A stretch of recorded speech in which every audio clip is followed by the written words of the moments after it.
अच्छा ठीक है चल नीचे उतर। मारोगी तो नहीं? नहीं मारूंगी, तू नीचे तो आ।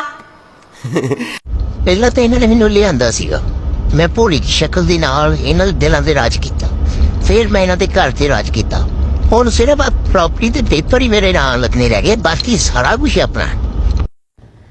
सारे कहते हैं मुझे दे दो हलवा है? मजाक है मेरा बेटा, हम क्यों दे? फिर क्या वो रात को जागता है तो मम्मा का बेटा है।